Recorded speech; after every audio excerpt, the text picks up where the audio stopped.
Nós vamos agora, né, para a Super Quinta Empresarial, trazendo aí o nosso querido Fábio Migliorini, que está conosco para contar um pouco a história da família. Vamos conhecer um pouquinho mais uma história emocionante aqui no Jornal Integração.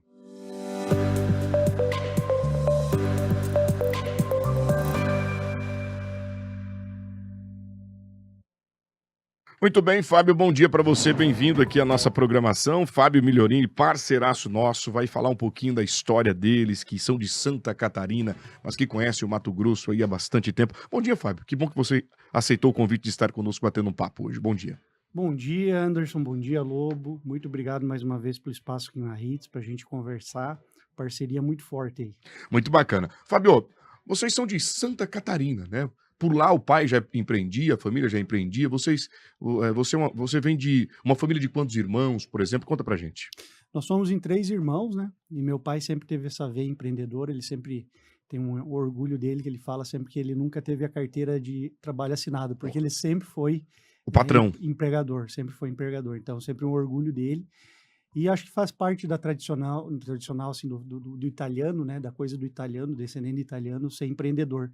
Então a gente sempre teve essa veia, sempre teve isso aí muito forte.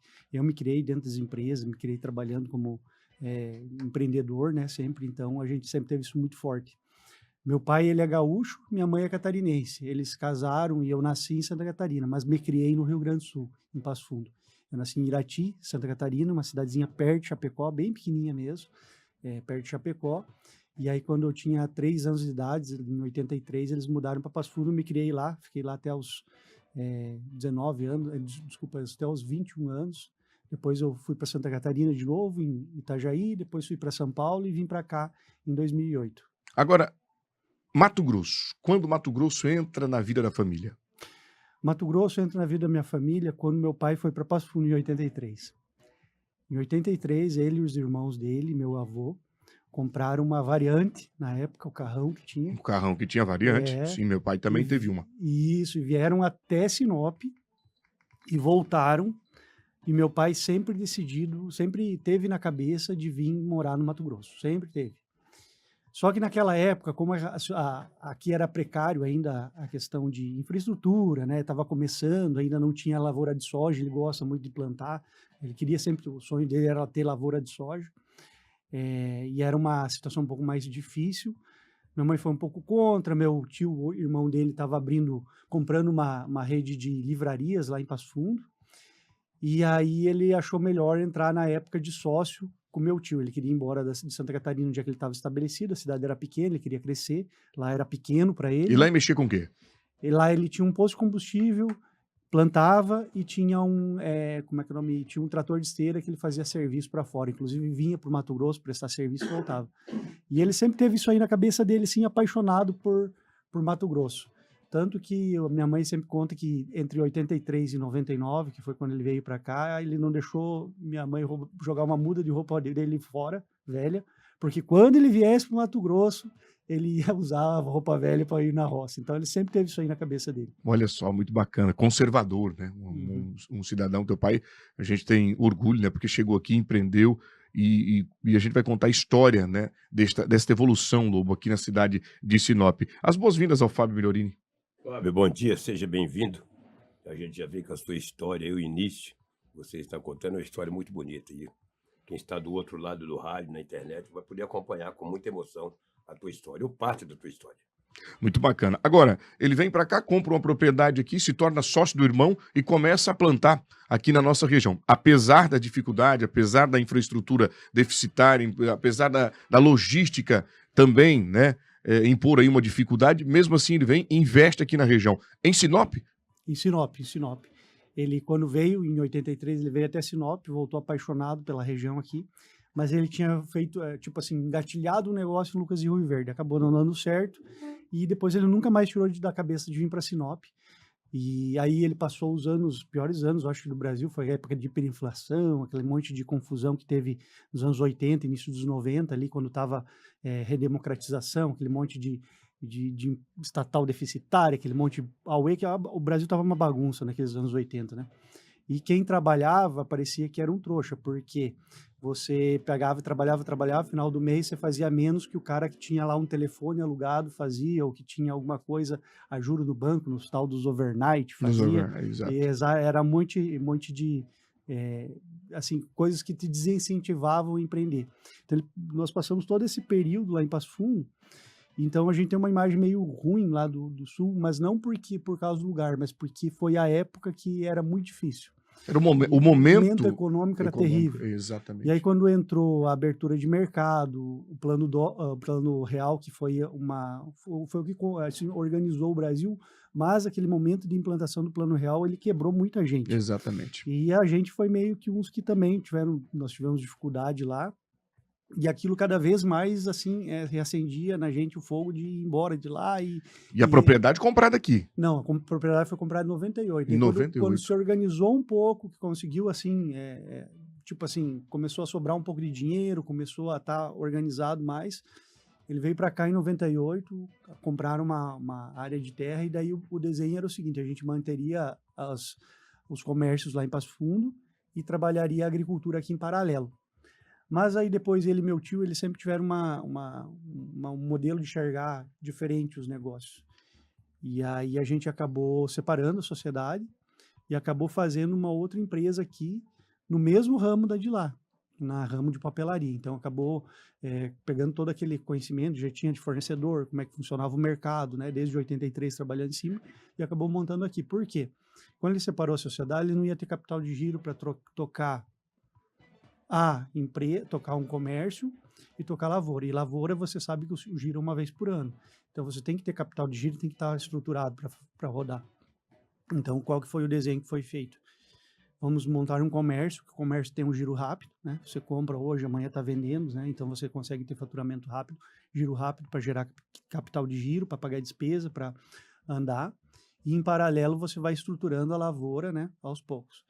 E assim foi trabalhado, né? Em 2001, quando foi feita a cisão da empresa lá em Passo Fundo, começou a estruturar dessa forma, começamos a montar a empresa aqui e trabalhar ela. Aí eu lembro que lá a gente chegou a ter perto de 200 colaboradores, né?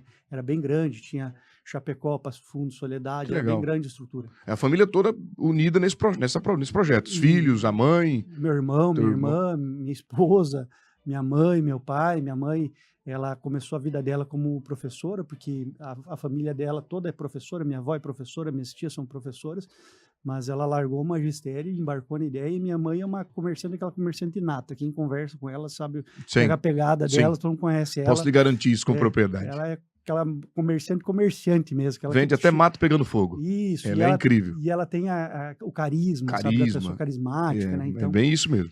Então ela sempre teve isso muito forte dentro dela, do carisma. E o meu pai sempre muito organizado com essa parte financeira, sempre a cabeça do financeiro, de estrutura, né? Dois elementos importantes para o negócio, né? Exatamente. E aí a gente começou a montar a empresa para ter o giro. E aí era para eu vir para cá, porque quando eles vieram em 2001 definitivo... 2001, chegaram aqui em 2001. Eu estava terminando a faculdade lá, eu acabei ficando, né? Eu tinha aberto uma empresa lá para prestar... Eu sou formado em ciência e computação. Na época, eu abri uma empresa para desenvolver sistemas para internet. Sistema que hoje todo mundo usa, sistema pela internet. Certo. Na época era novidade. E era uma dificuldade se eu convencer alguém em colocar um sistema na internet, porque a pessoa dizia, não, é perigoso, é isso, é aquilo, não vai funcionar, a internet é precária. Só que era muito na frente. A gente não conseguia clientes ali na região de Passo Fundo. Então, nós conseguimos um cliente em Santa Catarina. Aí eu ia e vinha até Itajaí. Olha só o que a gente fazia. Eu e meus três sócios, meus 2 sócios, nós éramos em 3 sócios, a gente pegou e organizou nosso quadro de aulas para ter aula segunda de manhã, de tarde e de noite. 10h30 da noite, o professor fazia chamada, nós pegávamos o carro e partíamos para Itajaí, onde a gente tinha o cliente. Chegava em Itajaí, tipo umas 5 da manhã, tomava um banho, ia trabalhar. Trabalhava até umas 5 da tarde, não aguentava porque estava muito cansado, não tinha dormido. Nas quarta e na quinta, a gente ficava trabalhando até umas 10h30, 11 horas da noite para compensar a segunda que a gente estava em Passo Fundo. Entendi. Daí, na sexta-feira, a gente ficava até umas 6 horas da tarde, pegava o carro e partia de volta para Passo Fundo. Chegava em Passo Fundo 1 hora, 2 horas da manhã, dormia, sábado e domingo a gente tirava as matérias atrasadas que a gente tinha faltado durante a semana, que a gente tinha um Pois é. acordo com os professores fazer. E assim a gente passou 6 meses, saímos da estrada umas 3, 4 vezes, quase morremos, né? Porque imagina, né? Cansado, né? Virando Exausto.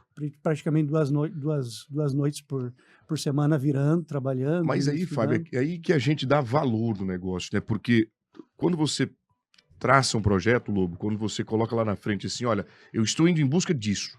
Existe um processo para isso. Existe todo um caminho a ser percorrido, né? E em meio a essa estrada cheias de curvas, cheia de obstáculos, cheia de dificuldades, é onde você vai ganhando e vai colocando valor em cada ponto, em cada circunstância, até chegar no objetivo, que foi justamente aquele pensamento. Eu abro aqui, me estabeleço aqui, entendo aqui, mas eu quero levar isso para outra região. E foi o que seu pai fez lá. Foi o que Tô a família. enxergando lá na frente, né? Tô trabalhando aqui, mas tô enxergando Estou lá na frente. enxergando lá na frente. E Exatamente. são poucos, Lobo, que têm esse perfil, né? É verdade. Poucos que têm esse perfil, que têm essa visão. O que me chama a atenção, que o pai do Fábio, em 83, veio para Mato Grosso, já visualizou esse campo, esta região.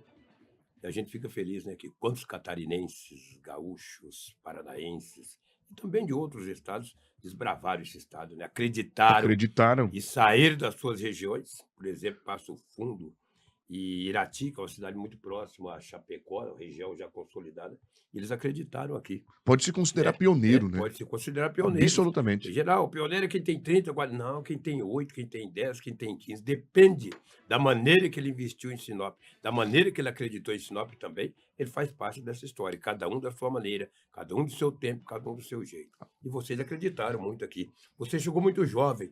Você chegou aqui há 24 anos atrás, né? Em 2001. Acreditava que Sinop fosse essa pujança, essa potência. E por que você acreditou no ramo de papelaria em Sinop?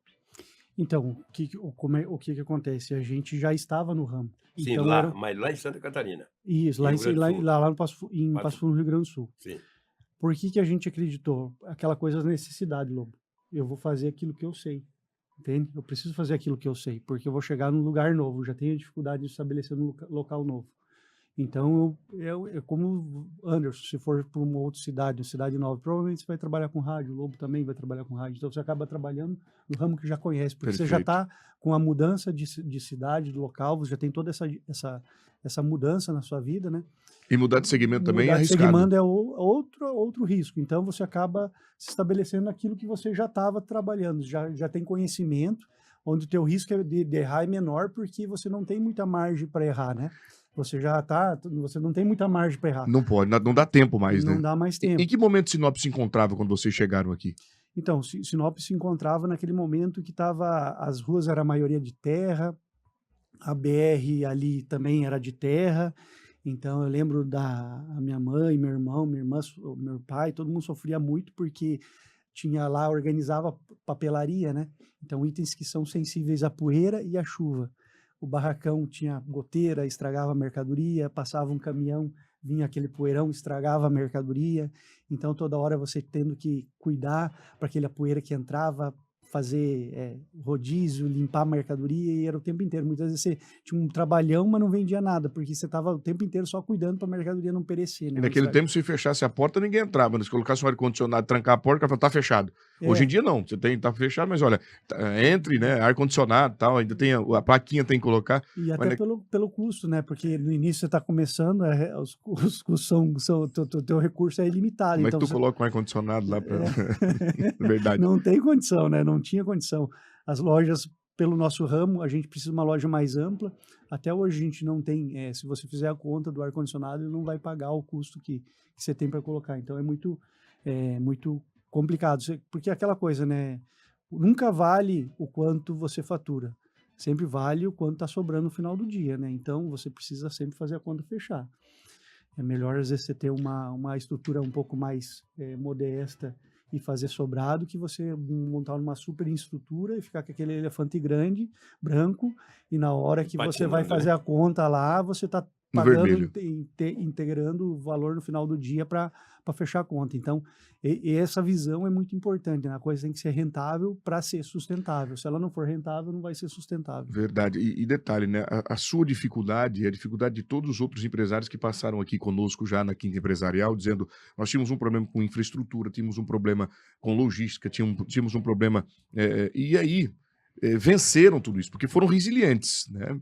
Apesar do propósito ser maior do que a dificuldade, que a gente tem que pensar assim: olha, o meu propósito é maior do desafio que eu vou enfrentar. E teu pai e tua família, acredito que estabeleceram isso como regra. E hoje estão aí uma potência, né? Vocês são. Quantas lojas são? São 8? Sei. Não, 4 lojas. São Somos 4 4 lojas, nós temos lavoura e a gente trabalha também, minha irmã é arquiteta, a gente trabalha também com construção de casa. Olha aí. São muito bem sucedidos aqui. A família continua junto ainda. Sim, todos trabalhamos juntos, a gente sempre teve essa visão, isso sempre foi uma visão do meu pai, sabe? Meu pai sempre teve isso muito forte dentro dele, de a gente sempre trabalhar junto, porque ele sempre faz a frase que se a gente for trabalhar em algum lugar, nós somos bons e seremos bons naquilo que a gente faz, mas junto a gente vai ser bem melhor. Melhor ainda, né? Melhor, porque se a gente juntar vários bons, a gente é melhor junto, entende? Então, meu irmão, assim, quando chegou aqui, ele tinha, deixa eu ver, 2001, ele tinha 15 anos de idade, 14 anos de idade. Ele trabalhava já na loja desde aquela época. A gente criou atrás do balcão trabalhando, né? Hoje ele, em 2008, nós compramos a loja do centro aqui. Ele foi com 22 anos de idade assumir a loja, ser gerente ali da loja. Agora, em 2020, ele foi para a lavoura e praticamente se reinventou trabalhando lá dentro da lavoura, conhecendo hoje o que era. Na verdade, o sonho dele sempre foi trabalhar com lavoura. Então, todos nós temos essa pegada, sabe, de nos adaptarmos àquilo que a gente tem necessidade de fazer e correr atrás de informação, de qualificação, de como é que faz para aquilo fazer acontecer, sem ter medo do novo, sem ter medo da mudança, sem ter medo do que pode acontecer. Imaginava que Sinop se tornaria essa potência em tão pouco tempo, né? Porque você chega aqui em 2021, passaram por crises importantes aqui econômicas na região, né? De setores, bem segmentado, por sinal. E acreditava que Sinop se tornaria tudo isso, Fábio? Sim, desde o início, isso foi uma coisa que o meu pai sempre teve e sempre passou para a gente sempre teve muito forte de que Sinop, e assim como a gente olha hoje e enxerga que Sinop daqui um pouco vai ter 500, 700 mil habitantes, você olhava naquela época e já viu o potencial. Primeiro pela aposta da própria empresa que fez a região, né? Então, se ela foi lá e colocou o nome dela numa cidade, é porque realmente ela apostava mais naquela cidade. Depois pela força política, onde a gente conseguiu instalar as principais órgãos federais, órgãos aqui, né, se estabelecerem. Um polo educacional, um polo de saúde. A distância dela de Cuiabá, porque a gente, quando fala de uma cidade mais próxima, por exemplo, Rondonópolis, ela sempre vai ter a sombra de Cuiabá, em muitos aspectos.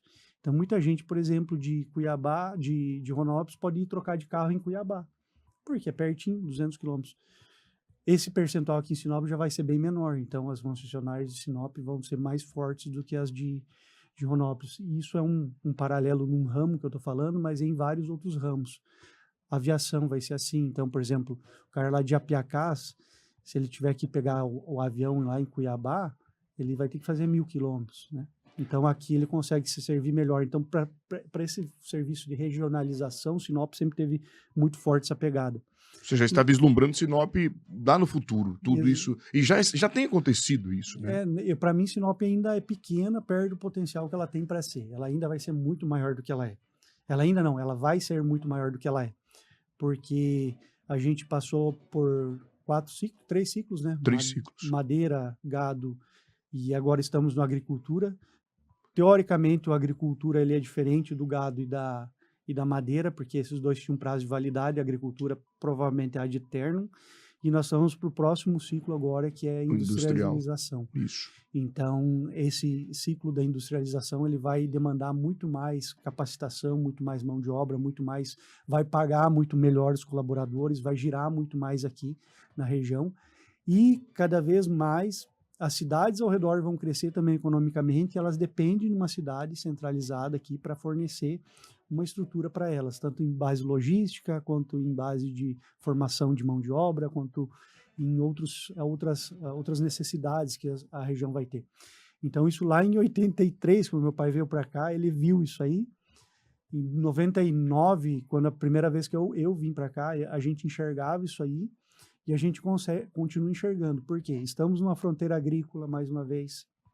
Fronteira agrícola, se você olhar na história, ela sempre teve um crescimento econômico forte, né? Em qualquer momento da história. Então, quando o oeste de Santa Catarina foi uma fronteira agrícola, ele cresceu muito forte. Quando o oeste do Paraná foi uma fronteira agrícola, ele cresceu muito forte. Hoje o Mato Grosso aqui está com uma fronteira agrícola. Então, tem esse fenômeno de ser uma fronteira agrícola, tem esse fenômeno de ser essa distância geográfica de Cuiabá que favorece. Favorece. Existem, outro dia eu estava falando com um deputado federal, e ele falando que ainda existe uma expectativa de divisão do Estado, caso ocorra, provavelmente Sinop se torne uma capital? Nos tornaremos uma capital. Então, tem todos esses movimentos que podem acontecer. Se realmente dividir o Estado, você imagina, e faz sentido, né? Porque temos cidades, por exemplo, que ficam 1.500 quilômetros de Cuiabá. De Cuiabá. 1.500 quilômetros.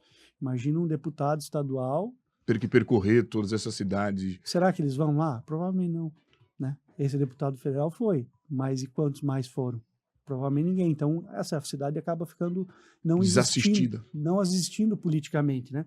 Então, é uma demanda de vários locais essa divisão. Então, se fala em dividir o Pará, se fala em dividir o Amazonas em 3 e o Mato Grosso também. É isso aí, eu não sei se acontece amanhã, depois de amanhã, mas provavelmente vai acontecer. Muito bem. Vai acontecer. Estamos com o Fábio Milhorini, da MG Papelaria, gente. Para você que não conhece o Fábio, inclusive outro dia... Estão cobrando aqui, dizendo, louco, mas ele é de qual ramo? Isso. A Sandra, o Flávio. Bom dia, de qual Sandra. ramo que ele é, louco? O Fábio é da MG Papelaria, tem uma empresa de construção, tem uma empresa de arquitetura, mexe no agronegócio. O Fábio é um fenômeno e presidente da Associação Comercial e Empresarial da cidade, o qual eu tenho muito orgulho de ver o teu avanço, o teu desenvolvimento. Falo isso com muito carinho e respeito que eu tenho por você. Há pouco falava aqui via WhatsApp, quando você discorria o assunto, muito inteligente por sinal, né, Lobo? Tem argumento, a gente fica até deixando você conduzir à vontade, porque você é um cara de muitos argumentos. Muitos né? argumentos. E eu estava com o Cleito Gonçalves aqui agora, que disse, olha, camarada diferenciado, está fazendo um baita de um trabalho na associação comercial. E vem de raiz isso. O pai visionário, a mãe visionária, professora. Qual o nome do seu pai? Vitório Migliorini, minha mãe Mari Migliorini, esposa Andréia, Fernanda, minha irmã, e o Diogo, meu irmão. Isso, exatamente. A família maravilhosa. Agora, para a gente finalizar, estamos terminando, vamos até às 7h45. Eu gostaria que você deixasse uma orientação, um conselho. Diz que conselho não se dá, né? Não é isso? Conselho fosse bom, não se dava, vendia. Mas é importante que a gente tenha alguém experiente que oriente aqueles que estão, neste momento, criando um projeto de trabalhar com a família. Como é trabalhar em família e esse processo de sucessão que naturalmente vai acontecer, porque teu pai vai chegar um momento e falar, olha, eu quero só mexer com a agricultura, podem agora. Acredito que isso já esteja ocorrendo, você, teus irmãos, tua mãe ainda presente, mas daqui a pouco vai dizer, olha, agora é hora de descansarmos, vocês sigam com o projeto. Deixa um recado para as pessoas, como é trabalhar em família, como é conviver 24 horas, né, dentro do negócio, mas também precisando dividir um momento, separar um momento para cuidar dos filhos, para passear, para viver a vida de filho e mãe, né? O que é o que vocês conseguem fazer com muita maestria, que eu percebo que há essa sinergia, que há esse cuidado entre vocês. Deixa um recado para quem está nos acompanhando para a gente finalizar, Fábio. A gente não tem tempo para tudo, a gente só tem tempo para aquilo que é prioridade, certo? Então, algumas coisas a gente acaba tendo que priorizar na vida. Nós sempre tivemos a família como prioridade, então tem o almoço de domingo, a gente família. Certo, a gente... Claro que não é todo domingo que a gente consegue, porque às vezes a gente tem um compromisso ou outro, mas a gente sempre procura nos reunir final de semana. Quando alguém de nós tem um compromisso importante, todos participam, Legal. Todos estão juntos, porque a gente tem essa noção do coletivo, assim, isso é muito forte, muito importante para nós. E meu pai, por exemplo, ele sempre fez uma coisa com a gente que eu acho que é importante, e eu tento passar isso para os meus filhos, de não dar as coisas, mas fazer com que os filhos conquistem. Isso foi muito importante, assim, na nossa construção de caráter, né? Ele nunca deu mesada para a gente, por exemplo, mas ele sempre incentivou a gente a trabalhar para conquistar as coisas. Então, para comprar desde bicicleta, videogame, tudo que a gente quisesse, a gente trabalhava para conquistar, trabalhava para conseguir. Fazia, sempre ter aquela visão do crescimento, sempre ter aquela visão da conquista, né? Porque quando você ganha alguma coisa sem merecimento, você acaba não dando o valor que você tem no momento que aquilo vira uma conquista tua. Então isso sempre foi muito forte no meu pai. E aí essa convivência em família é interessante, né? Porque eu lembro que quando eu era pequeno, meus amigos ganhavam mesada e eu cheguei a questionar meus pais algumas vezes, né? Ou alguém falava assim. E aí ele sempre batia muito forte de volta, né? Que daqui a um tempo você vai agradecer, você vai ver a importância disso, né? E Então, agradece hoje. e agradece. Hoje a gente agradece por sempre ele ter feito a gente ter essa cabeça de empreendedor, essa cabeça de fechar a conta, de ir atrás, de correr, de ter responsabilidade, de não enxergar o meu serviço, mas enxergar o que tem que ser feito e se prontificar a fazer qualquer coisa, essa disponibilidade, essa questão de você não ter horário, não ter o que você gosta de fazer, mas se tem que fazer, vamos fazer. Então, essa visão sempre da conta fechar, principalmente, da conta fechar, de você ser responsável, não gastar aquilo que você não tem, buscar os investimentos, buscar os financiamentos, as linhas de crédito que são praticáveis naquele segmento, que aquilo que você vai buscar vai se alavancar, você tem a condição de pagar, e sempre pensando em coisas que vão te trazer retorno. Nunca em bem de consumo que vai te trazer despesa ou que vai virar amanhã depois um fardo na tua vida, né? Porque aquela coisa da escadinha, né? Se eu gosto de ficar no primeiro andar e para mim tá confortável, a hora que você sobe o segundo andar com algum conforto, você não consegue mais voltar. A hora que você nunca teve meio de locomoção nenhum, você andou de bicicleta, você não quer mais andar a pé. A hora que você andou de moto, você não quer mais andar de bicicleta.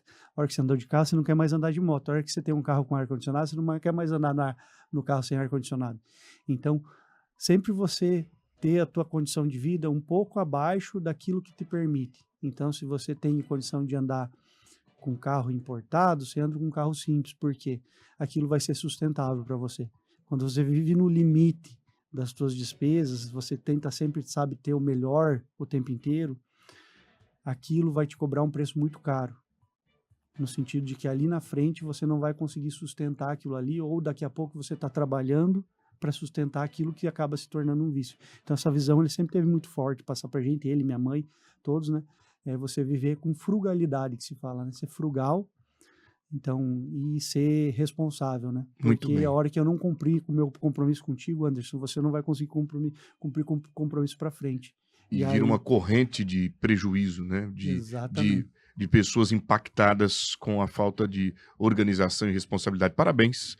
Você é tão jovem, mas com a cabeça tão brilhante. Vem, é óbvio, né? Da criação, da convivência com alguém tão importante como teu pai, senhor Vitório. Leve meu abraço a ele, a dona Mari. Leve um abraço ao Douglas, a tua irmã. Leve um abraço a Andréia, né?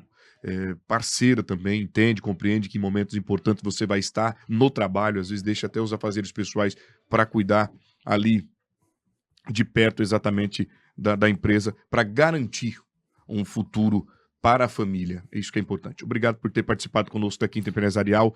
É mais uma história emocionante. Agora há pouco eu lagrimejei aqui justamente por conta da viagem que a gente faz no tempo, Lobo, dizendo, olha, esse cara foi agora mais que um coaching para vocês que estão nos acompanhando, tá? É uma lição de vida que a Quinta Empresarial dá cada vez que um empresário chega.